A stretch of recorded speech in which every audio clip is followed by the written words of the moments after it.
तो चलिए स्टार्ट करते हैं आज के यानी कि 18 मार्च के इंपॉर्टेंट करंट अफेयर्स को। तो इस प्रश्न में आपसे पूछ रहे हैं अभी हाल ही में वुमेन प्रीमियर लीग 2024 का खिताब किसने जीता? तो आंसर होगा आरसीबी ने, रॉयल चैलेंजर्स बेंगलुरु ने। तो यहां पे हम बात कर रहे हैं वुमेन्स प्रीमियर लीग की 2024 में, ये इसका दूसरा संस्करण है जिसको आरसीबी ने जीत लिया। उप विजेता कौन रहा, किसे हराया? दिल्ली कैपिटल्स को। और इसकी कैप्टन की बात करें, कैप्टन कौन है आरसीबी की? तो स्मृति मंधाना है। अच्छा, इसमें दो नाम और याद रखना कि ऑरेंज कैप किसे मिली है और पर्पल कैप किसे मिली है। पहले तो ये याद रखो, ऑरेंज कैप और पर्पल कैप किसे मिलती है? जो सबसे ज्यादा रन बनाते हैं उन्हें मिलती है ऑरेंज कैप, तो मिली है एलिसा पेर्री को, ये आरसीबी की प्लेयर है। और पर्पल कैप जो सबसे ज्यादा विकेट लेते हैं उनको मिलती है, ये मिली है श्रेयंका पाटिल को, ये भी आरसीबी की प्लेयर है। तो कम से कम इतने पॉइंट्स तो आपको याद रखने हैं। और बाकी अगर जानना चाहो कि फाइनल कहां पे खेला गया, तो दिल्ली के अरुण जेटली स्टेडियम में। और जो इसका पहला मैच खेला गया था तो एम चिन्नास्वामी स्टेडियम बेंगलुरु में खेला गया था। इसका स्पॉन्सर टाटा है और इस बार ये इसका दूसरा संस्करण है। और जो इसका पहला संस्करण हुआ था 2023 में, उसे मुंबई इंडियंस ने जीता था। वहीं अगर पुरुषों का जो आईपीएल होता है उसकी बात करें तो 2023 का जो सीजन था उसको चेन्नई सुपर किंग ने जीता था गुजरात टाइटंस को हरा करके। तो ये आपका इंपॉर्टेंट क्वेश्चन रहेगा। यहां से जो भी प्रश्न बन सकते हैं, सारी इंपॉर्टेंट जानकारी मैंने आपको दे दी है। और क्रिकेट की बात है तो एक प्रश्न अभी हमने पढ़ा था, एक ट्रॉफी हमने पढ़ी थी, रणजी ट्रॉफी। इसको किसने जीता? मुंबई ने जीता, विदर्भ को हराया।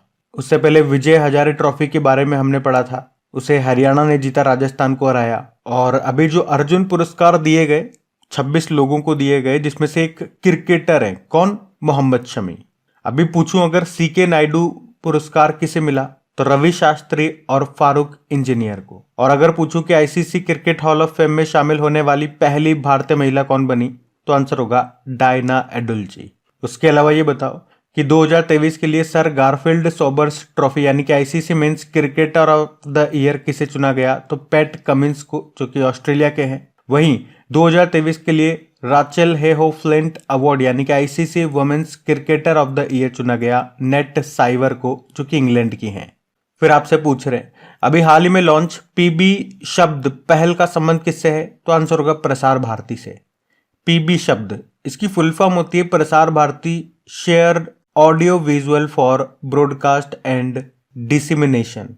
हिंदी में बोलोगे तो प्रसार भारती प्रसारण और प्रसार के लिए साझा ऑडियो विजुअल। और इस प्लेटफॉर्म को लॉन्च किया है हमारे सूचना व प्रसारण मंत्री हैं अनुराग सिंह ठाकुर ने। और इस प्लेटफॉर्म को लॉन्च करने का उद्देश्य क्या है? मतलब यहां पर आपको जो भी दैनिक समाचार होते हैं वो वीडियो, ऑडियो, टेक्स्ट, फोटोज और अदर फॉर्मेट्स में आपको यहाँ पे मिल जाएंगे। इसे जो छोटे टीवी चैनल्स होते हैं, छोटे समाचार पत्र होते हैं और जो डिजिटल प्लेटफॉर्म्स होते हैं, उनको काफी मदद मिलेगी यहाँ से न्यूज लेने में।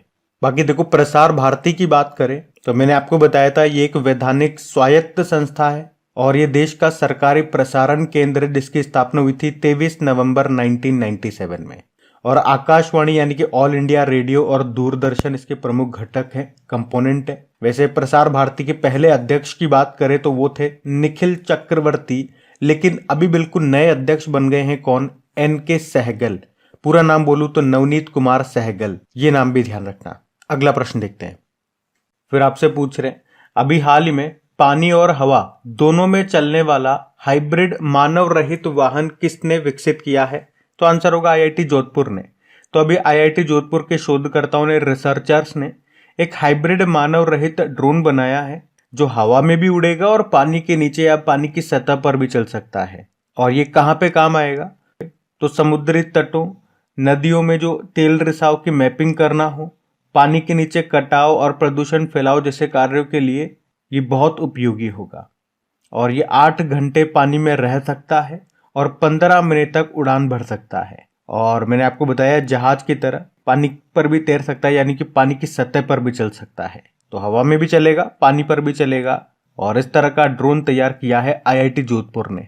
अच्छा, यहाँ पे कुछ इंपॉर्टेंट ड्रोन मैं आपको रिवाइज कराता हूँ जो हमने न्यूज में पढ़े थे। एक तो याद रखना, अभी बिल्कुल लेटेस्ट, भारतीय नौसेना में शामिल पहला स्वदेशी स्टार लाइनर ड्रोन का नाम क्या है, तो आंसर होगा दृष्टि 10। और भारत ड्रोन शक्ति 2023 का आयोजन कहाँ पे हुआ था, उत्तर प्रदेश के गाजियाबाद में। और भारत ने विश्व के पहले एआई संचालित एंटी ड्रोन सिस्टम को लॉन्च किया था जिसका नाम क्या है, इंद्रजाल है। और भारत का पहला ड्रोन परीक्षण केंद्र कहाँ पे खुलेगा, तमिलनाडु में। भारत की पहली पुलिस ड्रोन यूनिट किस शहर में लॉन्च की गई थी, चेन्नई में। पीएम मोदी ने भारत के पहले किस यात्री ड्रोन का अनावरण किया था, उसका नाम है वरुण। और ड्रोन नीति को मंजूरी देने वाला पहला राज्य कौन सा बना था, हिमाचल प्रदेश। स्वास्थ्य सेवा में ड्रोन लॉन्च करने वाला पहला राज्य बना था उत्तराखंड। किस देश ने ड्रोन के आयात पर इंपोर्ट पर प्रतिबंध लगाया था, भारत ने। नागरिक हवाई क्षेत्र में ड्रोन को अनुमति देने वाला पहला देश बना था इजराइल। देश का पहला ड्रोन स्कूल कहाँ पे खोला गया, मध्य प्रदेश के ग्वालियर में।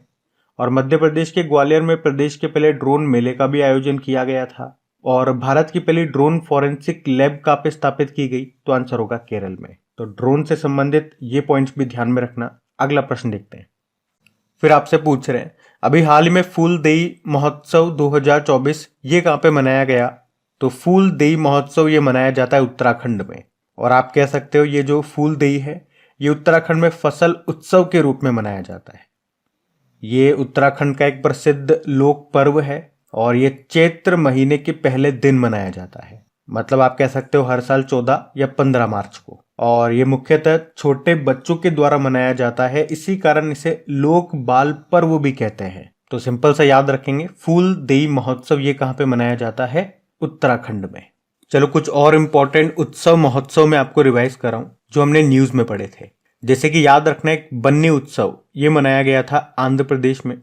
लोसांग फेस्टिवल मनाया गया सिक्किम में। सिग्मो फेस्टिवल मनाया जाता है गोवा में। तानसेन महोत्सव ये मध्य प्रदेश के ग्वालियर में होता है। अंतर्राष्ट्रीय गीता महोत्सव का आयोजन आपको पता है ये हरियाणा के कुरुक्षेत्र में होता है। लेकिन अभी 2024 में विदेश में कहाँ पे मनाया गया ये पूछेंगे तो आंसर होगा श्रीलंका में। उसके अलावा हैथाई अम्मान उत्सव ये तमिलनाडु में मनाया गया। जल्लीकट्टू फेस्टिवल आपको पता है तमिलनाडु में मनाया जाता है। थाई पुसम महोत्सव भी होता है, यहाँ पे आदि पेरक्कू त्योहार भी होता है। कंबाला जिसमें भैंसों की दौड़ होती है ये कर्नाटक का है। मकर विलक्कू त्योहार ये होता है केरल में। ये जो मकर विलक्कू उत्सव है इसका आयोजन होता है सबरीमाला मंदिर में जो आपको केरल में मिलेगा। और एक ऊंट फेस्टिवल भी याद रखना ये बीकानेर में होता है, जबकि मरु फेस्टिवल ये जैसलमेर में होता है राजस्थान में। तो ध्यान रखना ये सारे इंपॉर्टेंट उत्सव हैं, इनको ध्यान में रखना। अगला प्रश्न देखते हैं। फिर आपसे पूछ रहे हैं अभी हाल ही में केंद्रीय मंत्री जो हैं अमित शाह जी जो हमारे गृह मंत्री हैं, अभी इन्होंने NIA यानी कि नेशनल इन्वेस्टिगेशन एजेंसी की कौन सी एप्लीकेशन को लॉन्च किया, उद्घाटन किया, तो आंसर होगा संकलन ऐप। तो NIA मतलब बताया मैंने आपको, नेशनल इन्वेस्टिगेशन एजेंसी, राष्ट्रीय जांच एजेंसी, जिसकी स्थापना हुई थी 2009 में। स्थापना इसकी क्यों हुई थी, आतंकवादी हमलों को रोकने के लिए इसकी स्थापना की गई थी, जिसके प्रमुख हेड है दिनकर गुप्ता। और अभी हमारे जो केंद्रीय गृह मंत्री अमित शाह जी इन्होंने इसकी संकलन एप्लीकेशन को लॉन्च किया है। तो मतलब किसी भी अपराध से, किसी भी क्राइम से संबंधित जो भी कानून बना है वो सभी आपको यहाँ पे मिल जाएंगे। मतलब अगर आप देखना चाहते हो कि यार इस अपराध के लिए क्या कानून है तो यहाँ से आपको वो पता चल जाएगा। अच्छा, इसके अलावा अमित शाह जी ने CCMS पहल भी शुरू की है। CCMS मतलब क्रिमिनल केस मैनेजमेंट सिस्टम, जिसका उद्देश्य है जो भी अपराध हुए हैं उनके लिए एक मैनेजमेंट, एक सिस्टमेटिक सिस्टम स्थापित किया जाएगा। तो हमारे लिए तो ये एप्लीकेशन इंपॉर्टेंट रहेगी, सीधी सी याद रखना। इस एप्लीकेशन को किसने लॉन्च किया और इसका संबंध किससे है वो मैंने आपको एक्सप्लेन कर दिया। अच्छा देखो, कुछ और इंपॉर्टेंट पोर्टल वगैरह, एप्लीकेशन वगैरह मैं आपको रिवाइज कर रहा हूँ। तो एक आईना पोर्टल आपको याद होगा, इसको आवास व शहरी कार्य मंत्रालय ने लॉन्च किया था। और सी विजिल एप्लीकेशन हो गया या एनकोर एप्लीकेशन हो गया, इसको इलेक्शन कमीशन ऑफ इंडिया ने लॉन्च किया। उसके अलावा भूमि राशि पोर्टल हो गया, इसको सड़क व परिवहन मंत्रालय ने लॉन्च किया। ई अमृत एप्लीकेशन को नीति आयोग ने लॉन्च किया। सुप्रीम कोर्ट ने कई सारे पोर्टल लॉन्च किए, जैसे कि सुस्वागतम पोर्टल हो गया, सुपेश पोर्टल, फास्टर हो गया, सुवास पोर्टल हो गया। निदान पोर्टल नारकोटिक्स कंट्रोल ब्यूरो ने लॉन्च किया। पाठ मित्रों पोर्टल को वस्त्र मंत्रालय ने लॉन्च किया। उद्गम पोर्टल इसको RBI ने लॉन्च किया। फीस्ट नाम से एक सॉफ्टवेयर लॉन्च किया था इसरो ने। संदेश एप्लीकेशन इसे अर्धसैनिक बलों के लिए लॉन्च किया गया। संचार साथी पोर्टल को IT मंत्री ने लॉन्च किया, जो कि हमारे अश्विनी वैष्णव हैं। ई केयर पोर्टल को स्वास्थ्य मंत्रालय ने लॉन्च किया था। संभव पोर्टल भारतीय सेना ने सुरक्षित संचार के लिए लॉन्च किया था। और ई साक्षी एप्लीकेशन इसे संसद सदस्य स्थानीय क्षेत्र विकास योजनाओं के प्रशासन के लिए लॉन्च किया गया था। कम से कम 12-13 मैंने यहाँ पे आपको पोर्टल एप्लीकेशन रिवाइज कराए, इनको ध्यान में रखना है, ये सारे न्यूज में थे। अगला प्रश्न देखते हैं। फिर आपसे पूछ रहे हैं, अभी हाल ही में प्रधानमंत्री नरेंद्र मोदी ने देश की पहली ऑटो इम्प्लांटर रेलवे साइडिंग का शुभारंभ कहां पे किया? तो आंसर होगा गुजरात में।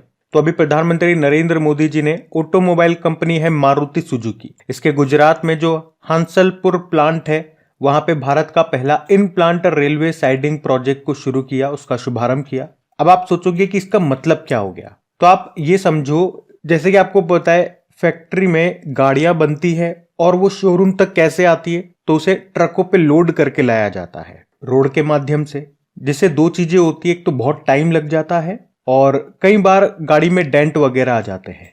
तो अब क्या होगा, इस प्लांट से सड़क की बजाय सीधे ट्रेन से जो मारुति सुजुकी कंपनी है वो अपनी कारों को देश के अलग अलग हिस्सों में भेजेगी, अलग अलग शोरूम में ट्रेन के माध्यम से लोड होकर के कारें पहुंचेगी, जिससे टाइम भी कम लगेगा और कई बार गड्ढों में ट्रक उचक रहे हैं, खराब रास्ते आ गए तो डेंट वगैरह हो जाते हैं, तो वो दिक्कत भी नहीं आएगी। और यहाँ पे ये बताया गया कि एक ट्रेन ये 40 ट्रकों के बराबर माल ट्रांसपोर्ट कर सकती है। अच्छा, इसके अलावा ये भी ध्यान रख लो कि अभी मोदी जी ने गुजरात के दहेज में पेट्रोनेट LNG के पेट्रोकेमिकल कॉम्प्लेक्स की भी आधारशिला रखी है। LNG मतलब लिक्विफाइड नेचुरल गैस। और इस तरह से कुछ और प्रश्न मैं आपको कराऊं जो पहली बार हुए हैं चीजें, जैसे कि अगर पूछे कि देश का पहला यूनिटी मॉल कहां पे बनाया जाएगा, तो मध्य प्रदेश के उज्जैन में। भारत का पहला कृषि डेटा एक्सचेंज लॉन्च किया गया तेलंगाना के हैदराबाद में। ऑनलाइन गेमिंग में भारत के पहले उत्कृष्टता केंद्र एक्सीलेंस सेंटर की स्थापना कहां पे की गई, तो शिलोंग में। पहला ग्लोबल प्लास्टिक ओवरशूट डे ये अभी 28 जुलाई 2023 को मनाया गया था। भारत का पहला गिद्ध प्रजनन और संरक्षण केंद्र ये कहां पे स्थापित किया गया, उत्तर प्रदेश के महाराजगंज जिले में। भारत में पहली बार लुप्त प्राय हिमालय गिद्ध का सफल प्रजनन कहां पे किया गया, असम में। उत्तर प्रदेश का कौन सा शहर बना वैक्यूम आधारित सीवर सिस्टम लगाने वाला पहला शहर, तो आंसर होगा Agra. World cities cultural forum में होने वाला पहला भारतीय शहर बना बेंगलुरु। भारत का सबसे बड़ा प्राकृतिक आर्क ये कहां पे खोजा गया, उड़ीसा में। और EPR क्रेडिट, EPR मतलब एक्सटेंडेड प्रोडक्टिव रेस्पॉन्सिबिलिटी, तो EPR क्रेडिट पाने वाला देश का पहला नगरीय निकाय कौन सा बना, तो आंसर होगा इंदौर। CBDC यानी कि सेंट्रल बैंक डिजिटल करेंसी यानी कि ₹, इसका इस्तेमाल करने वाला पहला नगर निगम बना पटना नगर निगम। और ग्रीन बॉन्ड जारी करने वाला पहला नगर निगम ये गाजियाबाद था, दूसरा इंदौर बना था, तो ये भी ध्यान में रखना। अगला प्रश्न देखते हैं। फिर आपसे पूछ रहे हैं, अभी हाल ही में लॉन्च अग्रे और अक्षय का संबंध किससे है, तो आंसर होगा पनडुब्बी रोधी युद्धपोत है ये। तो अभी भारतीय नौसेना के पनडुब्बी रोधी अभियानों को बढ़ावा देने के लिए 2 जहाजों को लॉन्च किया गया है, उनके नाम है अग्रे और अक्षय। तो याद रखना ये क्या है, ये एंटी सबमरीन वॉरशिप है, यानी कि पनडुब्बी रोधी युद्धपोत, मतलब पानी के नीचे जो पनडुब्बियां होती है, सबमरीन्स होती है, उसको नष्ट करने के लिए है ये। और हमारा जो रक्षा मंत्रालय है वो इस तरह की 8 एंटी सबमरीन वॉरशिप बना रहा है, जिसमें से ये 5वां और 6ठे नंबर का है। और निर्माण कौन कर रहा है, कौन बना रहा है, मैन्युफैक्चरिंग कौन कर रहा है, तो garden rich ship builders and engineers limited Kolkata के द्वारा इनका निर्माण किया जा रहा है। अब मैंने आपको कहा कि इस तरह की कितनी बननी है, 8 बननी है, जिसमें से ये 5वीं और 6ठी है। अब आप पूछोगे पहले नंबर की कौन सी थी, तो पहले आप सबको मैं कई बार बता चुका हूं, उसका नाम है INS अर्नला। ये भारत का पहला एंटी सबमरीन वॉरशिप है, याद आया। अच्छा, अगर मैं आपसे पूछूं, अभी ताइवान ने अपने पहले घरेलू निर्मित पनडुब्बी का अनावरण किया था, उसका नाम क्या है, हाईकून है। और भारत का पहला पनडुब्बी पर्यटन उद्यम का उद्घाटन कहां पे किया गया था, द्वारका गुजरात में। अच्छा, यहाँ पे कुछ और इंपॉर्टेंट जानकारी मैं आपको देता हूं। देखो, आपको याद होगा प्रोजेक्ट 15B में भारतीय नौसेना के लिए 4 स्टील्थ गाइडेड मिसाइल डेस्ट्रॉयर तैयार होने हैं। चारों के नाम क्या है, INS Visakhapatnam, INS Mormugao, INS Imphal और INS सूरत। इनका निर्माण किसने किया, Mazagon dock ship builders limited Mumbai ने। इसी तरह से ये तो देखो प्रोजेक्ट 15B हो गया। एक प्रोजेक्ट 15A भी आप सुनोगे, जिसमें 3 जहाज बनाए गए। कौन कौन से, INS कोलकाता, INS कोच्चि और INS चेन्नई। और एक प्रोजेक्ट 75 आप सुनोगे, इसमें 6 स्कॉर्पियन क्लास सबमरीन्स बनाई गई हैं। उनके नाम याद रखना, INS Kalvari, INS Khanderi, INS करंज, INS वेला, INS वागीर और INS वागशीर। ये सारे मैं आपको करंट अफेयर्स में पढ़ा चुका हूं, लेकिन एक साथ मैंने आपको यहाँ पे रिवाइज करा दिए। यहां से प्रश्न बनते हैं एग्जाम में, तो ध्यान में रखना। अगला प्रश्न देखते हैं। फिर आपसे पूछ रहे हैं, हाल ही में T20 इंटरनेशनल में 400 प्लस चौके लगाने वाले दुनिया के पहले बल्लेबाज बने पॉल स्टर्लिंग, ये किस देश के हैं? तो आंसर होगा आयरलैंड। तो अभी आयरलैंड के पॉल स्टर्लिंग ये T20 में 400 प्लस चौके लगाने वाले दुनिया के पहले बल्लेबाज बन गए हैं। अभी उन्होंने अफगानिस्तान के खिलाफ 3 मैचों की T20 सीरीज के पहले मैच में ये रिकॉर्ड बनाया, और इनके बाद T20 इंटरनेशनल में चौके लगाने के मामले में पाकिस्तान के बाबर आजम ये दूसरे स्थान पर है 395 चौकों के साथ, और विराट कोहली तीसरे स्थान पर है 361 चौकों के साथ। तो इनका नाम ध्यान रखना, पॉल स्टर्लिंग का, ये आयरलैंड के प्लेयर है। अगला प्रश्न देखते हैं। फिर आपसे पूछ रहे हैं, अभी हाल ही में कीर्ति नाम से एक अद्वितीय प्रतिमा खोज कार्यक्रम, इसका उद्घाटन कहां पे किया गया? तो आंसर होगा चंडीगढ़ में। तो हमारे जो युवा मामले और खेल मंत्री है अनुराग सिंह ठाकुर, इन्होंने भी चंडीगढ़ में कीर्ति नाम से एक अद्वितीय प्रतिभा खोज कार्यक्रम का उद्घाटन किया है। यहाँ पे कीर्ति की फुल फॉर्म भी है खेलो इंडिया राइजिंग टैलेंट आइडेंटिफिकेशन। तो अब नाम से पता चल रहा होगा इसका उद्देश्य क्या है, कि देश में 9 से लेकर 18 वर्ष की आयु में बहुत सा टैलेंट हमारे पास है जो अभी छुपा हुआ है, तो उसे आइडेंटिफाई करना है और फिर उसे बढ़ावा देना है। आप देखते होंगे हमारे गांव में बहुत सारे बच्चे बहुत अच्छा क्रिकेट खेलते हैं, बहुत अच्छा फुटबॉल खेलते हैं, मतलब टैलेंट तो कूट कूट के भरा हुआ है। हमारे देश में सचिन जैसे प्लेयर केवल एक ही नहीं है, बहुत सारे हैं। बस फर्क इतना हो गया कि उनको मौका नहीं मिला। जिनको मौका मिल जाता है, मतलब टैलेंट तो चाहिए देखो, लेकिन मौका भी चाहिए होता है। तो जिनको मौका मिल जाता है वो आगे आ जाते हैं, जिनको मौका नहीं मिलता वो पीछे रह जाते हैं। तो ऐसे ही टैलेंट को बाहर निकालने के लिए, उसे खोजने के लिए ये कार्यक्रम शुरू किया गया। कीर्ति इसका नाम है। और अभी इसको कहां पे शुरू किया, कहां पे उद्घाटन किया, ये याद रखना, चंडीगढ़ में। अच्छा, खेलो इंडिया से 4 टूर्नामेंट आपको याद रखने हैं, बिल्कुल लेटेस्ट वाले हैं ये 2024 वाले। जैसे कि खेलो इंडिया यूथ गेम्स जो भी 6वां संस्करण हुआ तमिलनाडु में, इसका शुभंकर यानी कि मैस्कोट है वीर मंगई। टॉप पे महाराष्ट्र रहा। खेलो इंडिया विंटर गेम्स का भी 4था संस्करण हुआ लद्दाख और जम्मू कश्मीर में, जिसका शुभंकर है शीन ए शी या फिर शान, जो कि एक स्नो लेपर्ड है, और इसमें पहले स्थान पर रहा सेना। और खेलो इंडिया यूनिवर्सिटी गेम्स का भी 4था संस्करण हुआ असम में, इसका शुभंकर है अष्टलक्ष्मी, जो रिप्रेजेंट करता है तितली को, और इसमें टॉप पे रहा चंडीगढ़ यूनिवर्सिटी। और एक याद रखना भी दिसंबर में हुआ था खेलो इंडिया पैरा गेम्स, जो कि इसका पहला संस्करण था, नई दिल्ली में हुआ था, और इसका शुभंकर है उज्ज्वला, जो रिप्रेजेंट करता है गोरैया चिड़िया को, और इसमें टॉप पे रहा था हरियाणा। तो ये चारों आपको बिल्कुल डिट्टो ऐसे ही याद रखने, हर बार मैं आपको रिवाइज कराता हूं। अगला प्रश्न देखते हैं। फिर आपसे पूछ रहे हैं कि अभी प्रधानमंत्री नरेंद्र मोदी ने कोचरब आश्रम का उद्घाटन कहां पे किया? तो आंसर होगा गुजरात में।